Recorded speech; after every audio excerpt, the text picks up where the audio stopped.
Hi, Gary Lang from Prepper Skills here. You might have seen in the news a couple days ago in Kabul, the Intercontinental Hotel was attacked by terrorists.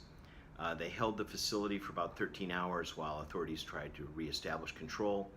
About 18 people were killed. It's your classic active shooter situation where the authorities are on the outside trying to get back in, and potential hostages and victims are subject to the whims of the terrorists, in this case being shot. You might recall when we talked about the Mandalay Bay incident, we discussed active shooter, and we said one of the items you might want to carry around with you is a doorstop. They're light, small, easily fit in your purse, backpack, or your everyday carry. And if you find yourself in an active shooter situation, you can pull it out and barricade the door. Now, I'll tell you, we picked up a couple of these on Amazon. They usually come in 4-packs. They're somewhere around $10 a piece. They are designed to keep doors open, not shut. So in most cases, they will slide even when under pressure. So what you're going to have to do is you're going to have to actually put your foot or put some weight behind the doorstop to prevent the terrorist or the active shooter from opening the door.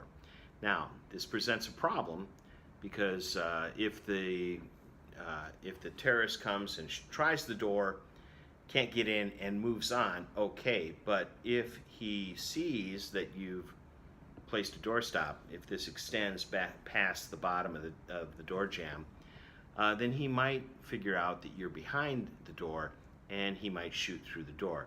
Doors don't always provide ballistic protection.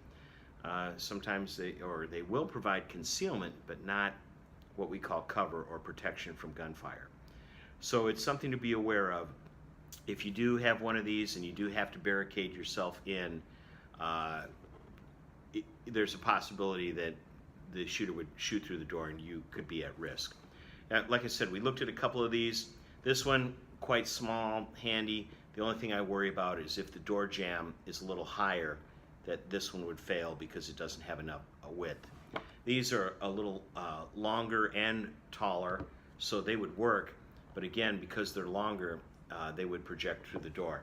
I think this one would actually be my preference. It's shorter, got a steep angle, so it shouldn't go all the way through the door, but it would rise up even for a door that's got a lot of width under the jamb. The other thing I'll mention is interior doors are what we're talking about. Exterior doors sometimes have a door jamb that's got a little lip, and so these type of devices would not work for an exterior door. But if you're in an exterior door, really, you need to be exiting the facility in an active shooter situation. That's all for now.